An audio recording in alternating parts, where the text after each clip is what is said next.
Hello dear parents, a warm welcome to this session. In this session we will talk about that how your children is going to give the examination of class 9th and 10th. तो आपका बच्चा अभी तक class 8 तक पढ़ाई किया बिना किसी फॉर्म फिल किए हुए, लेकिन अब से क्लास 9th के बाद से ये सीबीएसई का प्रोसीजर है कि बच्चे को सीबीएसई के साथ रजिस्टर करना जरूरी होता है। तो क्लास 9th के हर एक बच्चे को सीबीएसई के साथ रजिस्ट्रेशन करना पड़ेगा, तभी वो एग्जाम दे पाएंगे, चाहे वो क्लास 9th का एग्जाम हो या क्लास 10th का एग्जाम हो। तो आज हम देखेंगे कि किस तरह से सीबीएसई का रजिस्ट्रेशन हम लोग करने वाले हैं और आपको क्या क्या करना है।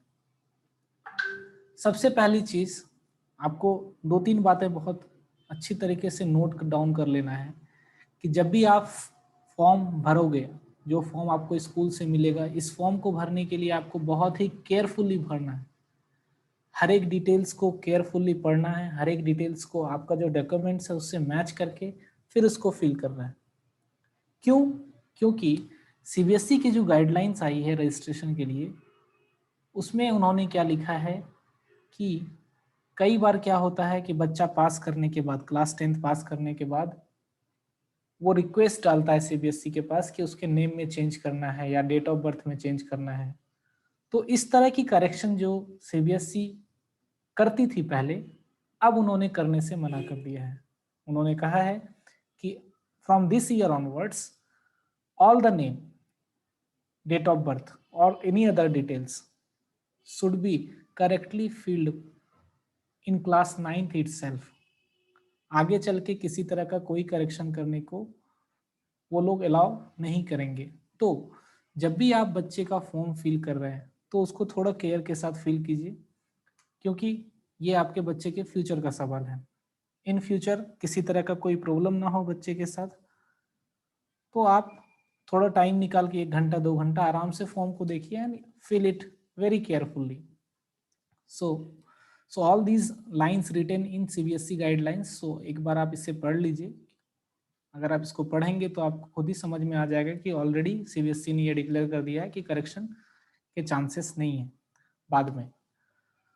ओके, नेक्स्ट पॉइंट, जो भी हम प्रोसेस अभी स्टार्ट करेंगे रजिस्ट्रेशन का, उसको कंप्लीट करना है टाइम पे। तो जैसे ही आपको विद्यालय से कोई इंस्ट्रक्शन मिले फॉर्म फिल करने का या फिर आपको कोई डेट मिले, तो आप उस टाइम पे, उस डेट पे आपको वो प्रोसेस पूरा कर देना है, वो प्रोसीजर फॉलो करना है, ताकि हम क्लास 9th का रजिस्ट्रेशन टाइम से पहले कर पाए। अब आते हैं पहला स्टेप क्या होगा। सबसे पहले आपको ये स्कूल से एक फॉर्म दिया जाएगा, ये एक रजिस्ट्रेशन फॉर्म है, ये आपको दिया जाएगा। इस फॉर्म को आप देख लीजिए ध्यान से। इसमें एडमिशन नंबर है, डेट ऑफ एडमिशन है, candidate name, father's name, mother's name, caste, date of birth, gender, Aadhaar number, blood group, address, disability, annual income. तो ये सारे डिटेल्स आपको फिल करने हैं और बाद में आपको अंडरटेकिंग साइन करना है कि बाद में आप किसी तरह का कोई चेंज नहीं करवाएंगे बच्चे के डिटेल्स में, और आपने सारा डिटेल्स थॉरोली चेक कर लिया है, किसी तरह की कोई गलती इस फॉर्म में नहीं है। हम एक एक करके डिस्कस करेंगे। सबसे पहले आपको ये फॉर्म कलेक्ट करना है। कलेक्ट कब करना है हम आपको टाइम बताएंगे। As per time table schedule for all the children, अलग अलग चिल्ड्रन के लिए हम अलग अलग टाइम टेबल बनाएंगे कि कौन किस समय आएगा और फॉर्म कलेक्ट करेगा। We will take care of the social distancing also. So सबसे पहला काम क्या करना है आपको कि आपको ये रजिस्ट्रेशन फॉर्म कलेक्ट करना है। इस रजिस्ट्रेशन फॉर्म को अगर आप ध्यान से देखेंगे तो कुछ डिटेल्स आपको पहले से ही भरे हुए मिलेंगे। फॉर एग्जाम्पल, इस रजिस्ट्रेशन फॉर्म पे पहले से ही एडमिशन नंबर होगा बच्चे का, डेट ऑफ एडमिशन भी पहले से होगा, नेम होगा, father's name, mother's name, date of birth भी उस पर पहले से ही होगा। और अगर एडमिशन रजिस्टर में कैटेगरी मेंशन किया हुआ है तो आपके बच्चे का भी कैटेगरी यहाँ पर मेंशन किया हुआ होगा। अगर नहीं किया हुआ है तो नहीं होगा।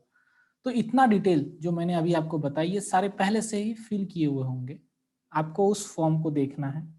देखने के बाद आपको सारे डिटेल्स को एक एक करके चेक करने हैं, क्योंकि ये सारे डिटेल्स जो पहले से भरे हुए होंगे, ये सारे डिटेल्स काफ़ी ज़्यादा इम्पॉर्टेंट हैं। इसमें किसी तरह का कोई मिस्टेक्स नहीं होनी चाहिए। ओके, अब आते हैं कुछ जो फॉर्म में ब्लैंक स्पेस हैं उसको आपको फिल करना है। फॉर एग्जांपल यहाँ पर कुछ ब्लैंक स्पेस हैं, blood group for example, Aadhaar number, then annual income of father and mother, ये सारे ब्लैंक स्पेस जो भी इंफॉर्मेशन इस फॉर्म में बच गए उसको आपको फिल करना है। ओके, तो हम देखेंगे एक एक करके। सबसे पहले नेम्स के बारे में बात करने कि नेम्स कैसे फिल करना है आपको। सो एक बार मैं फिर पॉइंट दोहराता हूँ कि जब भी आप फॉर्म को फिल कर रहे हो तो बिल्कुल केयरफुल्ली उसको फिल कीजिए, क्योंकि बच्चे के नाम में किसी तरह की कोई गलती नहीं होनी चाहिए। From this time onwards CBSE ने एक नया रूल निकाला है कि स्टूडेंट्स का जो नाम है वो एक्सपेंडेड फॉर्म में होना चाहिए। ऐसा नहीं कि एक लेटर लिख के, अभी मैं एग्जांपल आपको दिखाऊंगा एक्सपेंडेड फॉर्म का मतलब क्या होता है।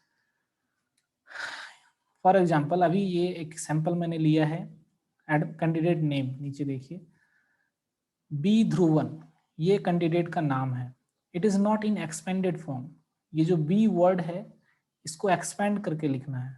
उसी तरह उसके फादर का जो नाम है रामेश्वर, रामेश्वर एम, सो यहाँ पर जो जो एम है it is not in expanded form, तो इसको एक्सपेंड करना है।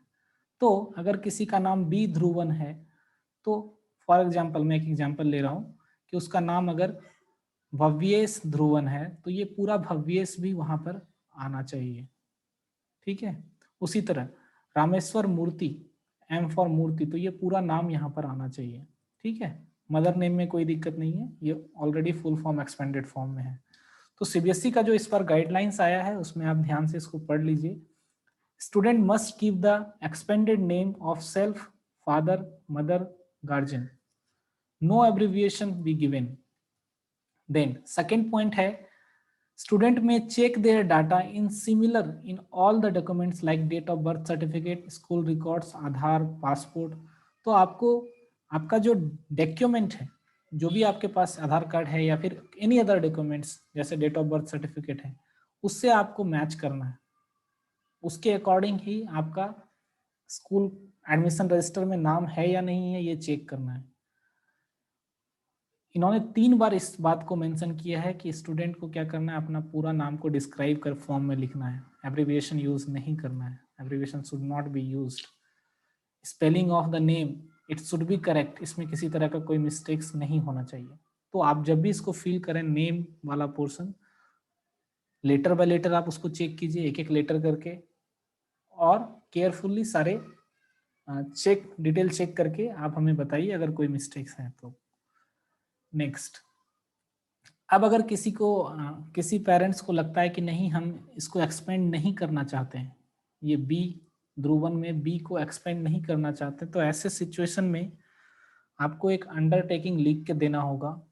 We will give you a format, आपको उसमें ये लिखना होगा आई डू कि मेरे सारे डॉक्यूमेंट्स में, मेरे बच्चे के सारे डॉक्यूमेंट्स में नाम इसी तरह से है, मैं नहीं चाहता हूँ या चाहती हूँ कि मेरे बच्चे का नाम एक्सपेंड हो, राइट। सो सारे डॉक्यूमेंट्स में एक जैसा नाम है तो यहाँ पर भी एक जैसा ही होना चाहिए। You have to give a you can say consent, आपको देना पड़ेगा स्कूल को साइन करके। Coming to the next one, caste certificate.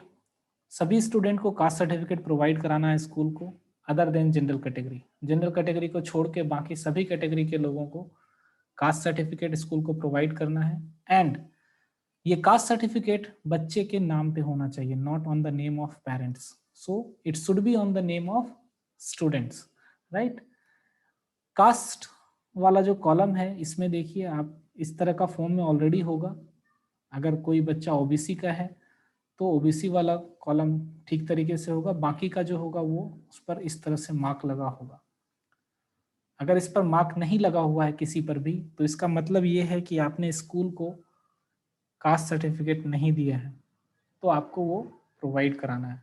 Even जिसमें जिसका ओबीसी मार्क किया हुआ भी है उसको भी रिसेंट सर्टिफिकेट प्रोवाइड कराना है, caste certificate.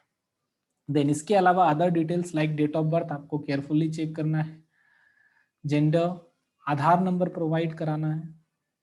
Then blood group, बच्चे का ब्लड ग्रुप होना चाहिए यहाँ पर, इसमें फिल करना है आपको। डिसेबिलिटी, अगर बच्चे के किसी तरह की डिसेबिलिटी है तो वो यहाँ पर लिखना है। ओके, नेक्स्ट है एड्रेस। तो आपका घर का जो एड्रेस है यहाँ पर आपको घर का एड्रेस लिखना है। Then annual income of father and mother, you have to fill it. Next, अब हम बात करते हैं सब्जेक्ट कॉम्बिनेशंस की। अभी तक बच्चा जो भी क्लास 8 तक पढ़ाई करता आया था उसमें हिंदी और संस्कृत दोनों सब्जेक्ट्स होते थे। क्लास 9th में ऐसा नहीं है, इसमें कुछ सब्जेक्ट चूज करने पड़ते हैं। फॉर एग्जाम्पल, अगर हम अपने बच्चे की बात करें, दैट मीन्स हमारे स्कूल के सारे बच्चे की अगर बात करें, तो सभी के लिए जो कंपलसरी सब्जेक्ट्स हैं वो ऑलमोस्ट इंग्लिश होगा, सेकेंड सोशल साइंस, साइंस, ये 3 सब्जेक्ट कंपलसरी होंगे। उसके बाद जो मेन सब्जेक्ट में मैथ है, मैथ इस बार 2 तरीके का है, एक है मैथ बेसिक और दूसरा है स्टैंडर्ड।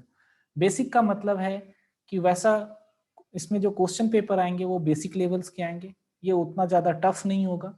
लेकिन मैथ स्टैंडर्ड जो है ये थोड़ा एडवांस लेवल का होगा।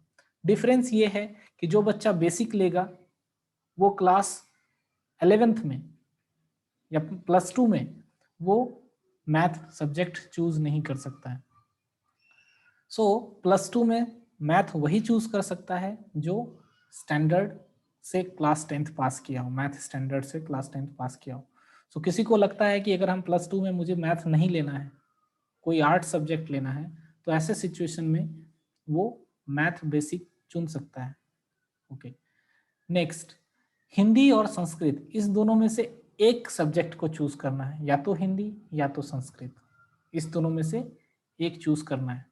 देन एक एक्स्ट्रा सब्जेक्ट है हमारे स्कूल में इंफॉर्मेशन टेक्नोलॉजी का। अगर कोई बच्चा चाहता है, out of 5 subject already select हो चुका है, एक हो गया English, science, social science, math 4, एक संस्कृत या हिंदी 5, और लास्ट वन इंफॉर्मेशन टेक्नोलॉजी। ये ऑप्शनल है, बच्चा चाहे तो ले सकता है, चाहे तो नहीं भी ले सकता है।